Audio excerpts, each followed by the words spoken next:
ท่าไรโปะลงไปที่ใจเธอดังคนตะกรามด้วยความหิวโซ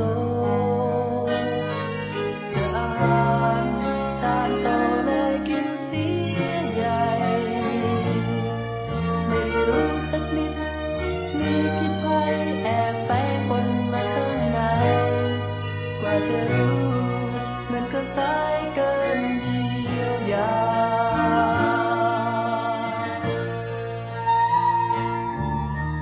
เธอฆ่าฉันเลือดเย็นน่าดูฆ่ากันไม่พอแถมยังหักหลังหวังพังทล